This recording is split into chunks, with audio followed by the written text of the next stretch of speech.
Na po yung naluto kong kabote. Fresh kabote, ginawa nating crispy fried kabote. Napakasarap po niya, para po siyang manok.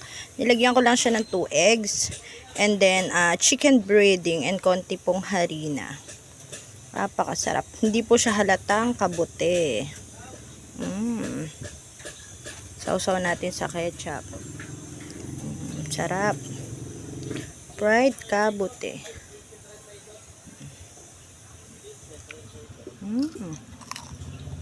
Sarap.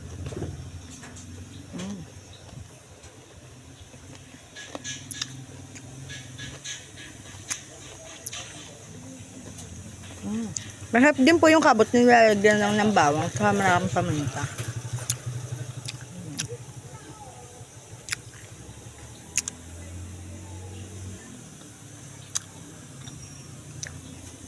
Mamaya po magagata po tayo ng kohol.